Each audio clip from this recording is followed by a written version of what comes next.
कि राम मंदिर जो है वो सुप्रीम कोर्ट से जीता गया और उसको जीतने का श्रेय पूरा का पूरा हमारे शंकराचार्य जी के हाथ में है। शंकराचार्य जी ही पूरा सुप्रीम कोर्ट में केस लड़े और उन्होंने ही जीता और उन्हीं की अंतिम गवाही थी और सुप्रीम कोर्ट में भी उन्हीं के डिसीज़न के अंदर एक बाकायदा उनका नाम भी दिया गया, उन बाकायदा ये कह के कि आप ही की वजह से ये आज हिंदुओं के फेवर में हुआ। फिर भी मंदिर बनाने के लिए किसी ऐसे ही लोगों को कर दिया जिनको शास्त्रों का ज्ञान नहीं था।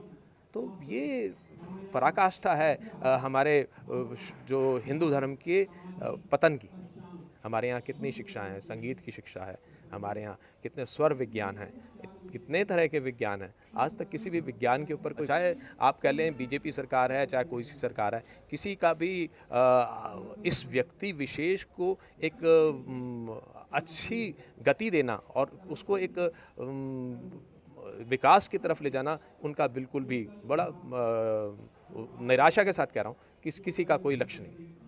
नमस्कार, मैं आर.के. जायसवाल और आप देख रहे हैं जनमत की पुकार। मौजूद हूँ त्रिनगर के परशुराम भवन में, जहाँ पर सनातन धर्म को लेकर एक वर्कशॉप चल रहा है।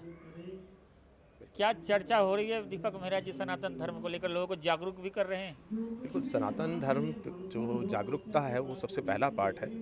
पहला पार्ट इसलिए है क्योंकि आज लोग बहुत ज़्यादा भ्रमित हैं। सनातन के नाम पे आप देखते होंगे कि हज़ारों लोग हज़ारों तरह की बातें करते हैं। जो स्थिति है सबको दिख रही है कि बहुत कुछ प्रचार हो रहा है, बहुत कुछ प्रचार हो रहा है, लेकिन फ़ायदा कुछ नहीं हो रहा।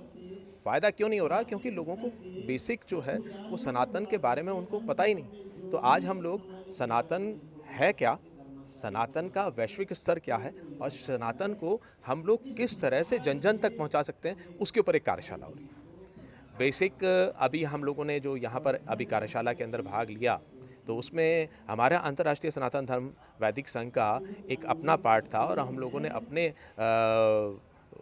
रिसर्च के आधार पर सभी के बीच में एक बात को रखा और उसका हम लोग सभी से चाह रहे हैं कि वो सभी लोग उसका समर्थन करें। और वो है कि सनातन जो है वो एक संविधान है मनुष्य जीव का। जैसे किसी देश को चलाने के लिए, किसी राज्य को चलाने के लिए, किसी संस्था को एक छोटी से छोटी चलाने के लिए संविधान है, तो ऐसे कैसे कोई व्यक्ति सोच सकता है कि इतनी बड़ी प्रकृति चल रही हो और बिना किसी संविधान के चल रही हो, बिना किसी नियम और कानून के चल रही हो? जो वो नियम और जो कानून हैं वो हमारे शास्त्र बता रहे हैं। जो ये सनातन है, ये संविधान है मनुष्य जीव का, जो कि आपको सही राह पे चलना सिखाता है, जो आपकी जीवन की सार्थकता है वो बताता है कि ये सनातन संविधान कि आप कैसे जिएं और कैसे मरें। मेरा साहब, जैसे आप चर्चा कर रहे थे कि संविधान में इसकी चर्चा कहीं नहीं है, तो क्या संविधान बदलने की ज़रूरत है? बिल्कुल, संविधान के अंदर बहुत सारी चीज़ें हैं क्योंकि संविधान हमारे अनुरूप नहीं बनाया गया। संविधान आप सभी को पता है कि बहुत सारे देशों का संविधान मिक्स करके बना दिया गया, उस तरह के लोग ही नहीं थे। और संविधान के बहुत सारे ऐसे पार्ट हैं जो आज तक कभी यूज़ नहीं हुए। आप देखिए कि संविधान को हमारी संस्कृति के हिसाब से बनाना चाहिए था, हम जिस तरह से जी रहे हैं उस हिसाब से बनाना चाहिए, जैसे मनुष्य हैं हम उस हिसाब से बनाना चाहिए था। वहाँ पर संविधान बनाने वाला एक ऐसा व्यक्ति था जो शुरू से मनुवादी के नाम पे हमारे शास्त्रों को गाली देता आया था। ऐसे व्यक्ति के हाथ में संविधान दे दिया बनाने के लिए, उससे हम क्या उम्मीद कर सकते हैं कि वो हमारे शास्त्रों के विषय में कुछ सम्मान की बात करेगा? उसने सम्मान की बात में उसने कभी इन शास्त्रों के विषय में कोई जिक्र तक नहीं किया। जबकि ये शास्त्र हैं आपको चरित्र निर्माण सिखाते हैं, जो कि इस देश का सबसे ज़्यादा एक इम्पॉर्टेंट पार्ट है। जिस तरीके से प्रधानमंत्री जी का एक बयान आया है कि लोग नवरात्रे में भी और सावन में भी मटन मछली का सेवन कर रहे हैं, तो आप कैसे देखते हैं सनातनी? देखिए, ये एक सनातनी होते हुए मैं ये कहना चाहूँगा कि जो शाकाहारी भोजन है वो सबसे उत्तम भोजन है। आप जैसा भोजन खाएंगे वैसा ही आपको मन बनेगा और वैसा ही तन बनेगा। तो आप एक सुसंस्कारी बने, उसके लिए सबसे ज़्यादा ज़रूरी है कि आप एक अच्छा भोजन आपको लेना चाहिए, शाकाहारी भोजन लें और उत्तम विचार रखें। तो वो कि आपके अपने लिए तो ज़रूरी है ही, देश के लिए भी बहुत ज़रूरी है। सनातन धर्म की बात हो रही है, स्कूलों में ऐसा कुछ कोई किताब होना चाहिए क्या? सनातन धर्म को लेकर जो स्कूलों में कोई किताब वगैरह ऐसा कोई पाठ्यक्रम वगैरह होना चाहिए क्या? बिल्कुल, हमने ये पाठ्यक्रम चालू करने का अभियान चलाया है। हम लोगों ने कुछ बुक्स भी लिखी हैं, लेकिन एनसीईआरटी और डीसीईआरटी दिल्ली गवर्नमेंट को भी हमने केंद्र सरकार को भी भेजी हैं बुक्स, लेकिन बड़े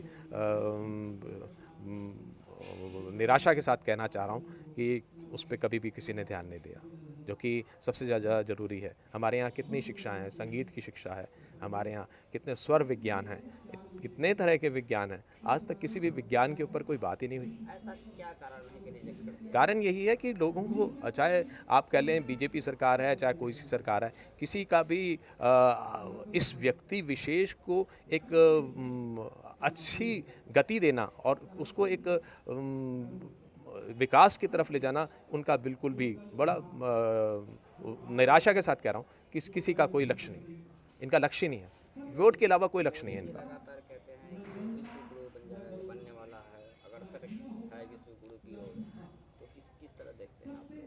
देखिए, मैं एक बात को पहले भी कहना चाहूँगा, अपनी इसी बात को मैं थोड़ा सा आगे बढ़ाता हूँ कि हमारे पूरे प्राचीन काल से देखेंगे, हमारे सनातन इतिहास को देखेंगे तो हमेशा अलग अलग स्तर पे सभी काम होते थे। राजा अपना कार्य करता था, धर्म अपना कार्य करता था, जो कि शास्त्रों से और गुरुओं से होता था। आज क्या है, जो हमारा राजा है वो अपने आप को गुरु मानता है, वो शास्त्रों का महान अपने आप को, जबकि उनको नॉलेज किसी को नहीं है।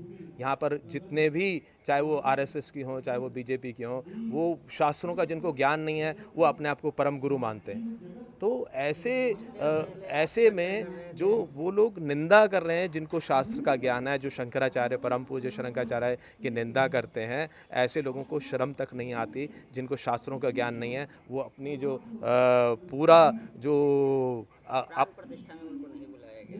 प्राण प्रतिष्ठा शंकराचार्य जिस तरीके से नहीं पहुंचे वहाँ पर, उनको बुलाया नहीं गया, तो कैसे दिखते हैं? नहीं, चारों शंकराचार्य, देखिए जो ये राम मंदिर, आपको पता है कि राम मंदिर जो है वो सुप्रीम कोर्ट से जीता गया और उसको जीतने का श्रेय पूरा का पूरा हमारे शंकराचार्य जी के हाथ में। शंकराचार्य जी ही पूरा सुप्रीम कोर्ट में केस लड़े और उन्होंने ही जीता और उन्हीं की अंतिम गवाही थी, और सुप्रीम कोर्ट में भी उन्हीं के डिसीज़न के अंदर एक बाकायदा उनका नाम भी दिया गया, बाकायदा ये कह के कि आप ही की वजह से ये आज हिंदुओं के फेवर में हुआ।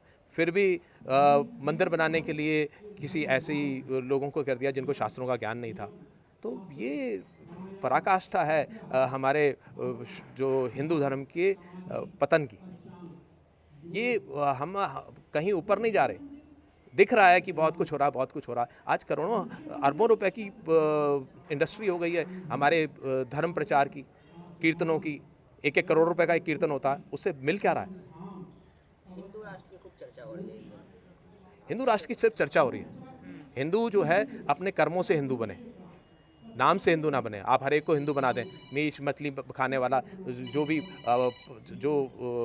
सारे बुरे कर्म करने वाला वो हिंदू बन जाए।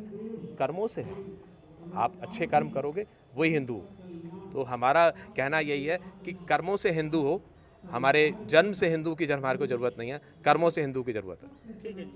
अगर आपने हमारा अभी तक चैनल सब्सक्राइब नहीं किया है तो कृपया चैनल सब्सक्राइब कर लें, लाइक करें, शेयर करें, कमेंट करें। तो मिलते हैं फिर किसी और खबरों के साथ। नमस्कार।